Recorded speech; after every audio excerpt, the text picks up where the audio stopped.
Welcome to Feeling Beings Who Think, a podcast project that seeks to find wisdom in conversation through the stories and personal reflections of regular people like you and me. My name is Ariane Rice, and I'm really grateful you're here.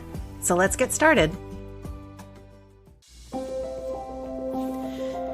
If you know me, or if you've listened to a couple of the episodes on this podcast, you may have gathered that I have, in its most simplistic form, a love-hate relationship with the church, capital C, which, by the way, I do not think is a negative. If we are in deep relationship with a person, a group, and definitely with an institutional expression of what is, let's face it, ultimately undefinable, i.e. God, well, when we are in real relationship, we just feel all the feels, don't we? And that's why in today's conversation, I am so grateful for all the ways in which I am reminded of everything I love about church, and in particular, the Episcopal branch of the Jesus movement, which is where I discovered not just a faith tradition that invited me to question and doubt and think deeply about belief, but a church where I experienced a faith that found understanding through community. In Brene Brown's book, Atlas of the Heart, she writes, quote, "Connection is the energy that exists between people when they feel seen, heard, and valued, when they can give and receive without judgment, and when they derive substance and strength from the relationship," end quote. And that's what this priest believes church gives us. Energy, connection, being able to give and receive without judgment so that we have the strength to live our life, to participate in the life of the world, and support everybody else who is trying to do the same. Today, I'm speaking with the Reverend Canon Erika von Haaran, an Episcopal priest for almost 2 decades in the church. And in addition to her career in parish ministry, she is also a certified Daring Way Facilitator, a certified ILS Enneagram Coach, and founder of Haaren Consulting and Coaching, where she seeks to serve people, groups, and businesses as they discern their goals and define their futures. The gift of this conversation, especially for those of us who find ourselves longing for communities of connection, is just how much the particularities of Erika's story affirm the universal truth that Brene Brown defines, which, at its most radiant, I believe the church brings forth beautifully into our world. Thank you, Erika, for spending time with me in this conversation, for sharing generously, and thank you for listening. Oh, it's happening. It's happening. It's happening, Erika von Haaran. Yes. Welcome to Feeling Beings Who Think, and thank you for being on my podcast. Thank you. It is a total privilege to be here. I'm so happy. Yay. Well, we met a long time ago in New York City, and we just recently reconnected, and only briefly. We've had like one other conversation. Yeah. It's great to be together again after, oh goodness, 18 years? Yeah, yes. Just a minute ago we were Maybe together. a few things have changed for you in the last 18 years. No, it's all exactly the same. So why don't we know each other because we went to seminary, and we're both Episcopal priests. We are. And I would love you to just tell a little bit about how you came to find yourself at General Seminary 18 whatever years ago. Yeah. Well, I always say the short version of that answer is I love people and I love God, and others saw that in me and asked me if I'd ever thought of becoming a priest.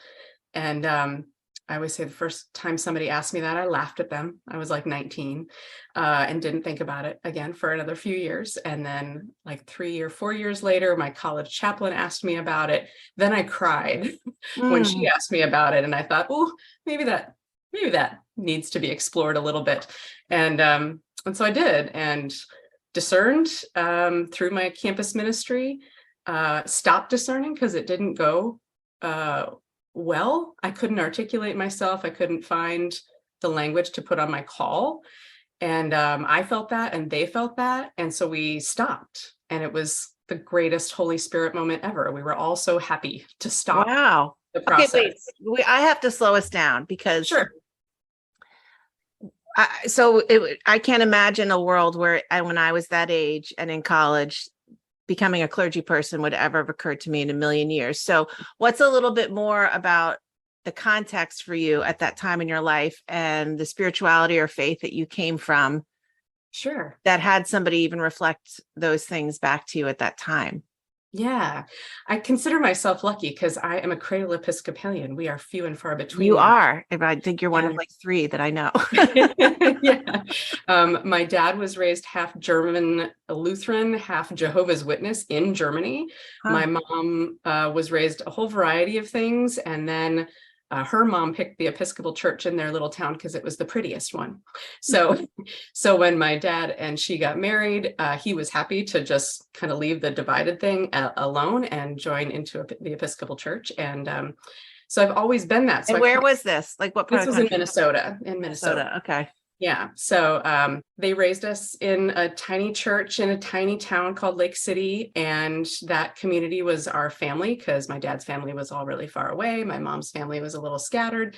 So those were our people. And so I got the best of it all. They were the aunties and the uncles and the grandparents, and they'd all kind of they watched us grow up and they loved us unconditionally. And so I got really, really lucky knowing how many ways you can be raised in the faith. Mm-hmm. I just was so lucky. It was never a question. And then got to go to church summer camp and got to go to Teens Encounter Christ when I was a teenager. And again, all of those things were these really loving, affirming communities where I got to be who I was and have close friends who also liked God and also liked Jesus. And it just all sort of made sense to us. It was always affirming and joyful of whoever we were as people. And so that first time that somebody asked me about priesthood was when I had moved away from home. I did a year of college. It was a bad fit, stopped going to college and moved to Seattle with a couple of friends. And that was the first time I went and sought my own church community for the first time. St. Edmunds, St. something in Edmonds, Washington, where the priest's wife was the one who asked me if I'd ever considered becoming a priest. So I guess it wasn't a stretch for her to imagine other people in that role.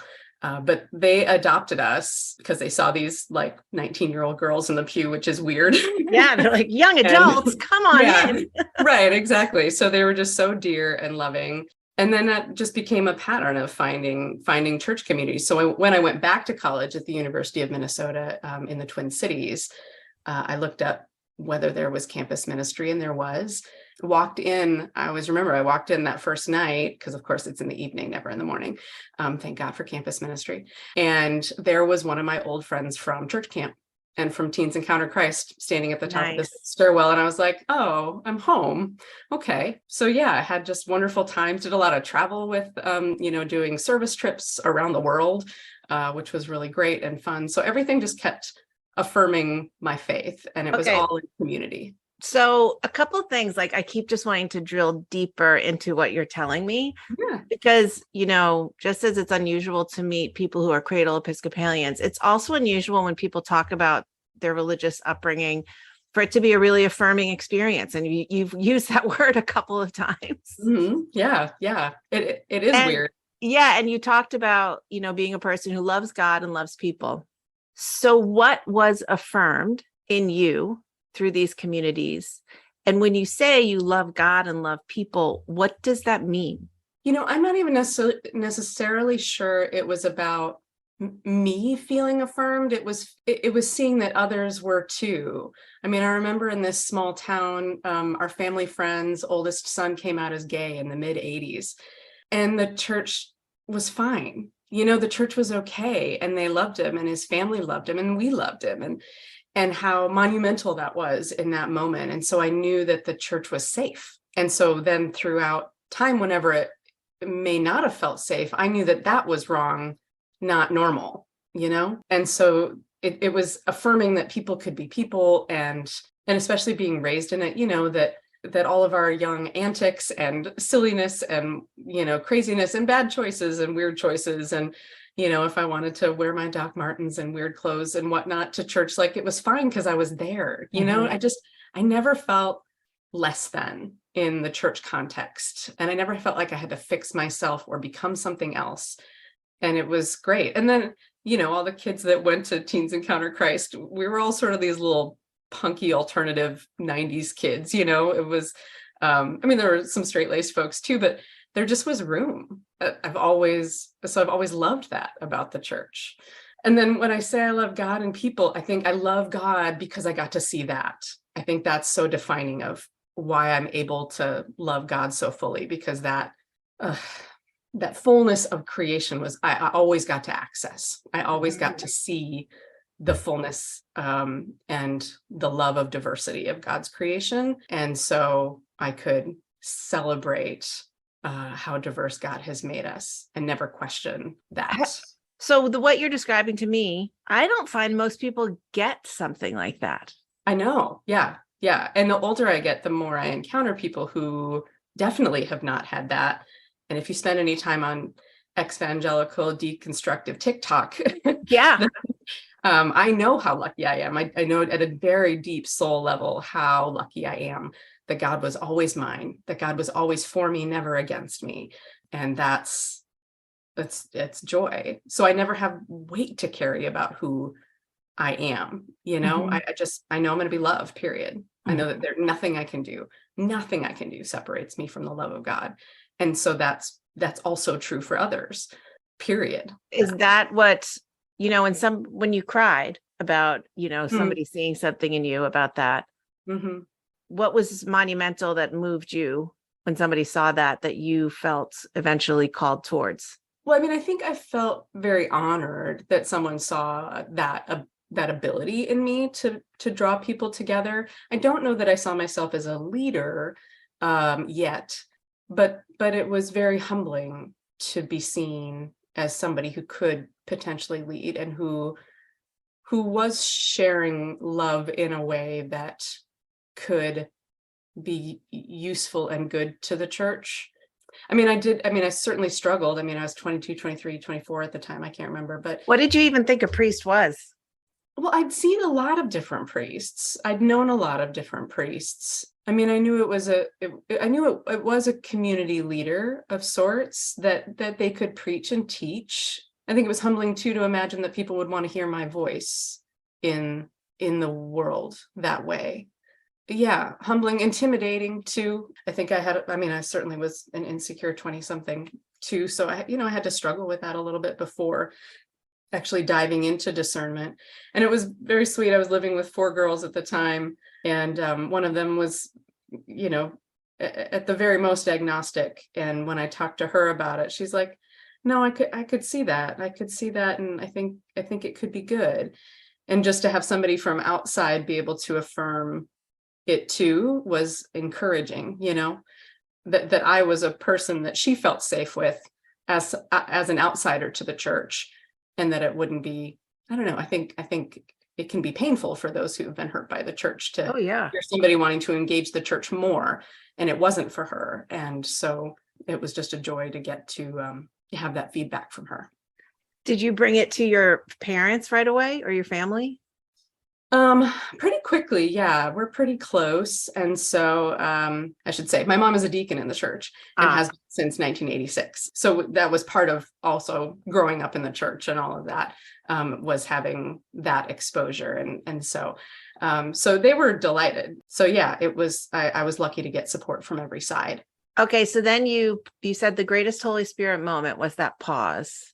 Yeah. Yeah. So can you say a little bit more about that? It had just been hard. And in the Diocese of Minnesota, the discernment process was a year long at the parish level, meeting monthly. And I can't remember how many months we'd been going, but you have to write your spiritual autobiography and reflect that to them. And somehow whatever I wrote, gosh, I wish I still had a copy of that, but I don't wish I had. Fair enough. Fair enough. But they couldn't hear me. That was the best we could ever say, is they couldn't hear what was under the call. They They couldn't see me. And we were wait, I'm sorry to interrupt. No, you're great. What do you think that was? What do you think they were trying to say to you, or how did you interpret that then? How do you interpret that now? I think at that time I didn't understand, but I didn't begrudge them that, like it was okay. I think there were parts of it that I didn't understand either. And so maybe we should say a little bit about, I'm making an assumption, by the way, that everybody listening to this knows what a spiritual autobiography is. Right. So why don't you say what that even is in that process of discernment? Yeah, it's this written document that everybody who's going to discern holy orders has to write, and is a useful practice probably for anybody not discerning holy orders too, but just to walk through in written form what's been the story of your faith. Where did it start, and where did it develop, and where is it now? And to really be able to articulate one's sense of faith. And it's so funny because I haven't thought about this stuff in a long time, but I'll kind of sidebar, I guess. So a big part of who I was growing up was my brother's protector. I have a twin brother. I'm the oldest by 5 minutes, which makes me a middle child by 5 minutes, because we have an older sister. And my brother came out developmentally delayed, lost oxygen or something during delivery. It was the 70s. Stuff happens. And so from my earliest years, I was his defender, his protector, because he was in mainstream school. Mostly he did some special ed classes, but my parents were really insistent on trying to let him be as full of a person as he could. But that meant that at school, I took it on and felt it my job to make sure he was safe, because he'd get picked on and all of that and whatnot. And so that championing of the underdog thing was really, it just got born in me. And I think that in those early years of discerning and understanding myself was super defining, was the core of who I was. And I think that then guided my narrative so much that they couldn't see me. They could only see me in relation to him. Gotcha. So I think that's my 30 years later looking at it, that whole picture. And so mid-meeting, my friend who ended up being the chair of the committee and I went outside for a cigarette because we smoked back then. And out there we were like, this just is not great. This is just really hard. And why is this so hard? And somehow got to maybe we should just stop. And we walked back inside and we sat down and we said it. And I swear it was, I literally felt and saw the Holy Spirit move. The exhale in the room was just this like freedom of, we don't have to keep like bumping our heads against this wall. We can make a different choice and be free. And so we stopped, and it was lovely. And I was so glad. And then promptly, shortly thereafter, started therapy and spiritual direction for the first time in my life. Okay. So first of all, that's also, I think, fairly unique to have a discernment committee in this process. And I'll just say for a minute, so in case you're a little curious, yes, you go to the priest in your church and you say, hey, you say this with fear and trembling and total trepidation and feelings of unworthiness. Hey, I think I want to investigate or figure out more about maybe being a priest. And then that step is writing the spiritual autobiography, and then getting together with a group from the church. Usually the rector pulls that together. And like you said, you meet with them once a month, talk about this possibly happening and what it looks like. And you meet to discern a big decision in your life, which honestly, I think could be a wonderful use of the church for a lot of people's decision making. Yes, I encourage it all the time. I'm like, I don't care for holy orders, get your people together and let them pick you. It's wonderful. I know, just to take time with people and then to have that happen where clearly everybody felt a sense of struggle. It wasn't just you. Yeah, no, it was very clear. And I say that knowing they all love me. Right. They were totally there and invested in me and with me. It still gives me goosebumps to say that out loud. I know they loved me. And so there was no one who didn't want to hear what I heard. They were with me in whatever it was going to be. And they were glad too for that freedom to have emerged. And I think happy for me that we could step back. And then how valuable was it to start spiritual direction and therapy after that? It was everything. It was everything. It remains everything for me. I've been a student of both those practices now for 25 years and constantly amazed at how I can keep discovering new facets of myself and who I'm becoming. And I love it. And I always remember after that, so I did about a year of all that hard work and family of origin work and the whole thing. And this wonderful, sweet counselor who took good care of me for that time. And I remember going to see my priest afterward, after kind of like getting through this first chunk, and her saying, don't worry, next time will be easier. And I was like, next time? I have to keep doing this. And now I wouldn't live without it. I wouldn't trade it. So like a year and change later, had graduated from college, had moved parishes over to the cathedral in Minneapolis, and kind of felt the stirring again, and talked with a couple of friends who knew me well, and they said, yeah, that makes sense. So talked with the dean of the cathedral and restarted discernment. So in that time, it felt like the doors just all open. They just flip. We got each other. We understood it. We saw it. And in like 5 months, it was done. And in 4 months later, I was in seminary. Wow. Yeah. And so this is your first career. Yeah. So yeah, I was 26 when I got to General. Yeah. That's a very different experience to have. I mean, there were a handful of you all. My class had a good number. We had a big group of us who this was first career. It was really fun. we had so much fun. We had more fun than we probably should have. Oh, yes, that's definitely true of seminary. So yeah, but my undergrad had been in theater, and so there was just no place else for me to go besides New York City. So what do you think it is, the connection between the performing arts and the clerical life? Because I too had a performing arts background, and particularly in the Episcopal Church, and maybe it's true in others, I'm not in those other denominations, but you do meet a lot of people with music, theater, performing arts. What do you think that's about? I think there's just something about accessing the heart, don't the arts just access the heart in such peculiar, lovely ways. And so faith wants to do that too, and it can easily get interwoven. And so I think we just have an access point because of that makes leadership and preaching and teaching and the creativity of God all really possible for us. Yeah, I love that. I'd never thought of that. The idea that they both seek to access the heart. Yeah, we do. So I think, good, because I was thinking personally, it was just my narcissism that was in front of people. Maybe it's that too. Maybe we're all just terrible narcissists and just want people to look at us and love us. Well, speaking of narcissism, like the other thing that's really interesting, not all clergy, I don't know.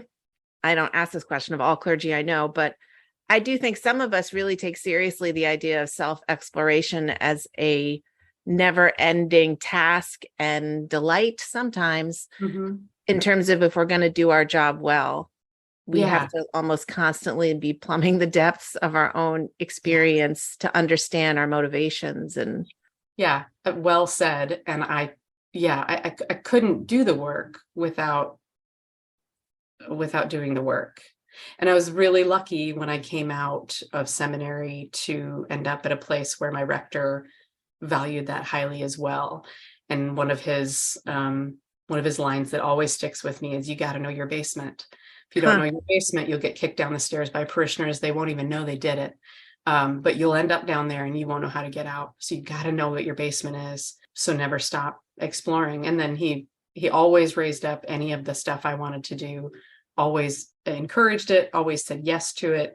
Because he knew it would, make my ministry more fresh and joyful and fulfilling if I got to do the stuff that I felt really excited about. And that parish sponsored me to do the Daring Way training, to become a facilitator, to do all sorts of things that I wanted to do and become, because it helped me grow as a person. So, yeah, let's talk about like the ministry life. And then you were certified in Daring Way, I think a year or so before me.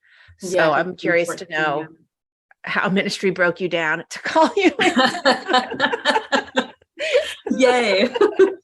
But yeah, I mean, because I think we go to seminary, we have an idea about what we're getting into, and then we go do it. Yeah, came out of seminary, got ordained in Minnesota with 9 others. There were 10 of us who came out at the same time. There were 2 jobs available in that diocese, so I got released and started searching. I was 29, single and childless, but all the jobs for 29-year-old single people were for children and youth ministry, and I didn't know or like children. I didn't understand them, so I was like, hard pass, cannot engage any of that, is too frightening. And so found this position here in Arizona at Saint Barnabas on the desert for a mission and outreach priest, and will still remain the best choice I've ever made in my life. And stayed there for 14 years as an assistant, then associate, and then the vicar to the rector, because it's a large place. It was really lucky and joyful that I got to be here. And I think I always imagined, I'd be at my first place a few years and then go home to Minnesota and all that, but ended up getting married and having kids and staying. And now I've been in Phoenix for 17, 18 years. So what was it about this community? What was it that makes you say it was so joyful? Is it because it, was affirming as in these other communities, or was it something else? What I found there was a constant invitation to grow, both as myself, but also our parishioners, and a constant affirmation of who they are as people and who God is as the source of love. And a lot of that came from Jim's background in contemplative life. So he was a long time contemplative, deep in prayer. I got to meet Richard Rohr and James Finley and William Menninger, all these like glorious people that we brought in to do programs. And that language of the mature spirituality was and is so present in that congregation. Jim's been there almost 20 years now. And so the way that he's brought them along that path, and again, to believe that God is for us, not against us, meant there just was always room. There was just always room for people and all of their stuff. We just all have our stuff. And so I got to learn that there was room for my stuff too. There was room for every kind of person. I've been gone from there for a few years now, and it took me 6 years to realize that contemplatives don't turn their thoughts off. I really didn't know. I was like, yeah, that's all not for me, because my mind just keeps going, and I just start thinking about the grocery list. So I'm not a good contemplative. I can't do this. And I can't remember exactly when it was. Somebody finally said, oh no, we don't turn our thoughts off either. They still come to us too. And I was like, what? I thought you all just were at this other level of holiness that I just can't access. I'm too many other things, and I'm not a sit still and, be silent person. But then it just it cracked it all open for me. And I'm still not much of a contemplative today, but but I can love it. And I can respect the thoughts now as they cross in front of me. I love the imagery of, thoughts are just the little boats. You're watching the river, and you can just put your thought on the boat and let it go and come back to yourself and all of that. That was meaningful 5-6 years in, being like, oh, okay, I'm human and it's okay. And, you're pointing out, I think, something that's a little challenging sometimes about church and parish life. People can't see because this is not video, but when you said James Finley and Richard Rohr, I tried not to jump 3 feet from my chair, because they too, and like Cynthia Bourgeot, they're the voice to me of contemplative encouragement and teachers. Yeah. I would feel the same way about calling myself a contemplative as I used to feel about calling myself a priest. Yes. Perfect. 100%. Yes. And I long for that contemplative quality in community, and find it very challenging to do that in a congregational community. And I think part of that is just the nature of whatever the community is that you're a part of, but also because contemplative practice, it's not really encouraged. It's hard. It's a discipline, and it requires being vulnerable. Yes. too Yes. quiet. Yeah. Yeah. I mean, it's very uncomfortable and it's very countercultural. It can be a lot. But even now in other parishes, as I learned there at Barnabas, to just build the tiniest bits of silence into the liturgy. I take silence before I go into the collect of the day. I take silence between the petitions and the prayers of the people before we confess, Yes. There's got, in the rhythm of our liturgy that's so grounding, is room for there to just be a few extra breaths. And as you make that space, then the parish, the congregation kind of stops, waiting to say the first word with you and just can take the breath and know it will start, but they, without knowing it, get just a little taste, a little more of the breath that we all need, so that we can be a little more settled in our soul. Yeah, the pause. Yep. Mm-hmm. Did you do your Daring Way certification when you were still there or after you left?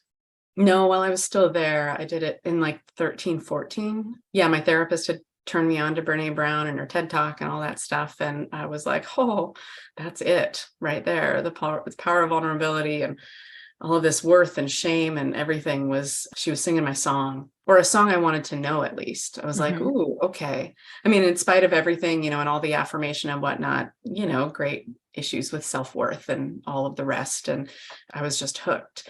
And so I remember going on her website to learn more about it and saw clergy in her list of people who could be trained. And I was like, oh, that is very exciting. So I did one of the early trainings that she actually helped lead. And then at that found out she was Episcopalian. And I was like, oh my goodness, we're in the same club and everything. Just loved that so much. And what did you think was the connection between her work and Christianity, particularly our branch of it? Oh, I mean, it's everything. To live in the truth that we are worthy of love and belonging, period. That is the gospel message. That's it. That we are enough right now. That is the whole story of who Jesus is.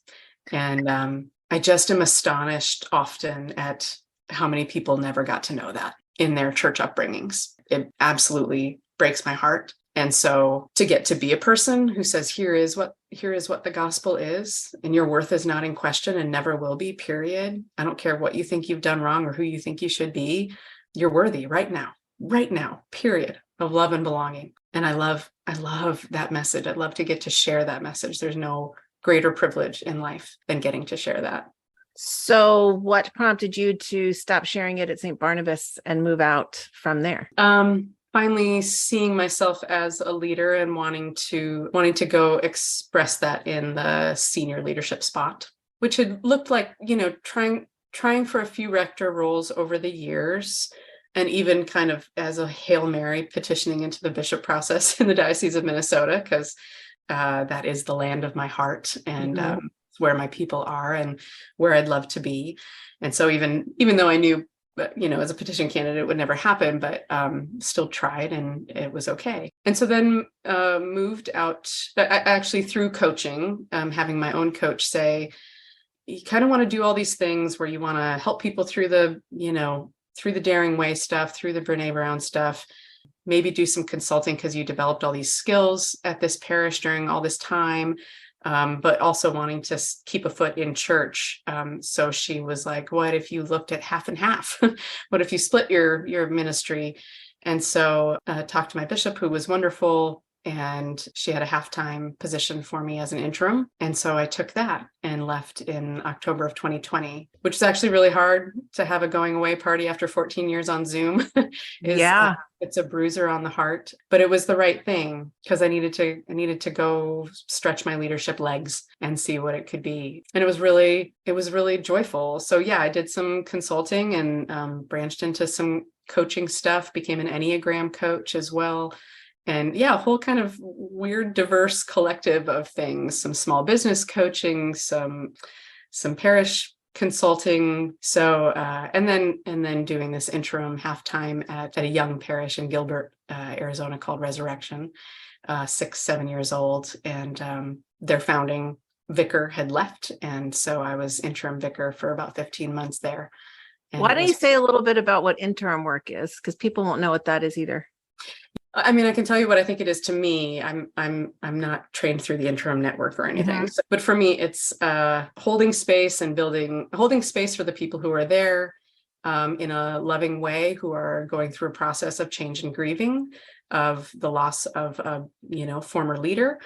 And then also building an on-ramp for a future permanent leader so that they have kind of all the kinks worked out and the path is smooth for them as they come on board, and so that their ministry can be thriving right from the get-go. It's really wonderful ministry. I think it fits my skill set and my passions well, because I get to love people, where they are. And because of all the work I've done for myself and with Daring Way and all the rest, I'm not afraid of people's pain. And so I can sit with them in that and have it be a place where they can walk through that and get to the next part where they can see the possibilities in the future and have hope in a lovely way. That's what interim is to me. Do you enjoy it as much as, or maybe they're not comparable in that way? They must be very different. They are, but they aren't. It's because even if you're in a permanent position, your job is to love them and all of that good stuff and be with them in their story. Interim is very specific, but I really, I appreciate it too for, it's finite. And so there's a certain freedom in that finite nature.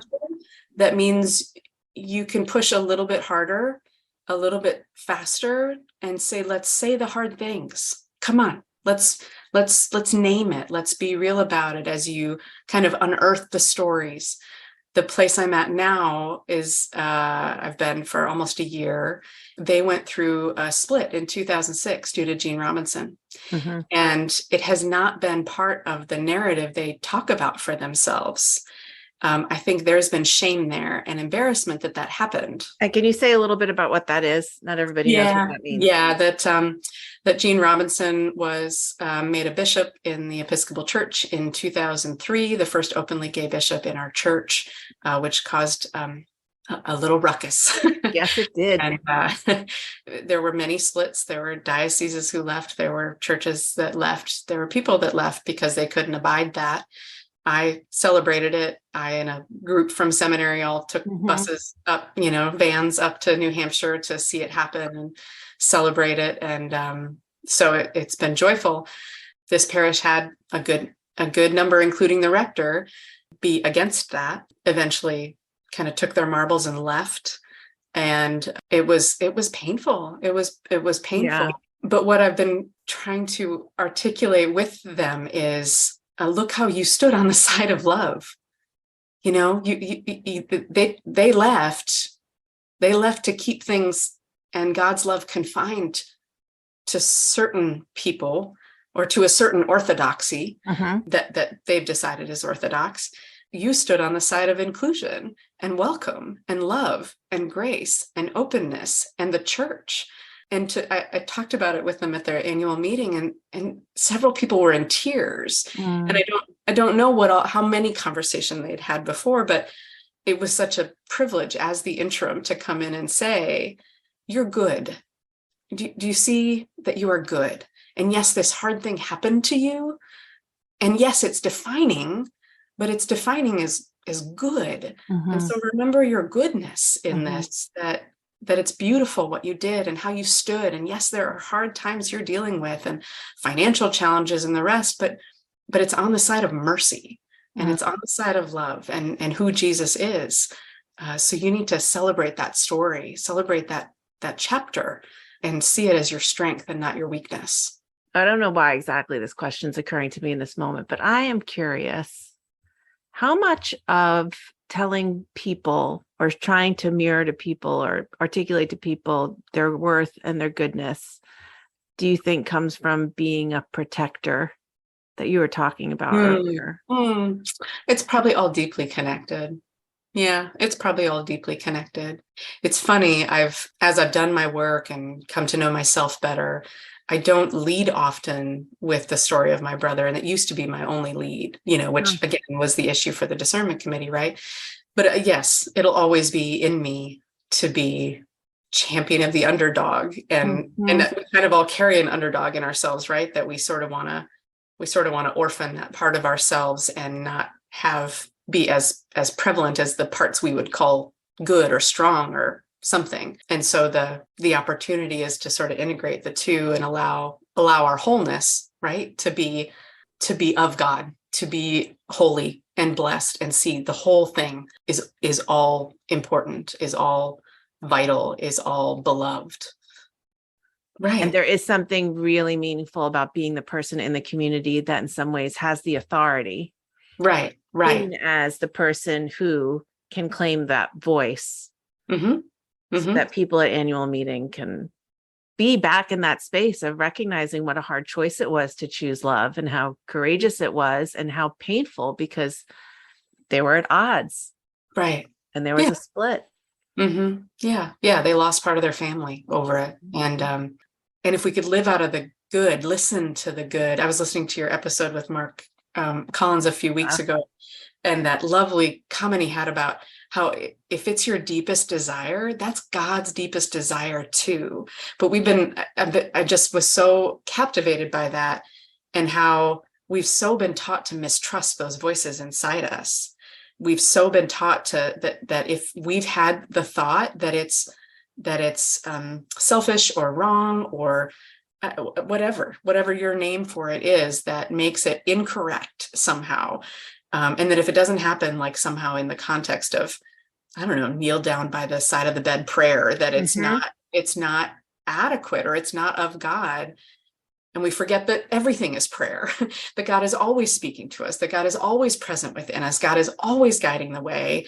And when we listen and allow the goodness to speak, we can follow. It's not incorrect. It's not wrong, that voice is good, and it's within us, and it is divine inside us. So, gosh, Erika, you're making me be like, wow, is there just a lot of goodness in the church? And it's the have like a really positive conversation about church. I don't know if it's necessarily in the church, but it's in people. And I think if we tell them enough times, maybe we'll start learning. Yes. And you and I are in the church, as are many other people, my friend Mark, and plenty of people who don't have collars on that do incredible things and affirm what is good. And, how are you feeling these days about the church? I probably feel about the church like I feel about most people, that we're all doing our best. I genuinely believe we're doing our best. I think we collectively are as subject to the pains and whims of the world, patriarchy and capitalism and all the rest that oppress, as anybody else, any other group, any other individual.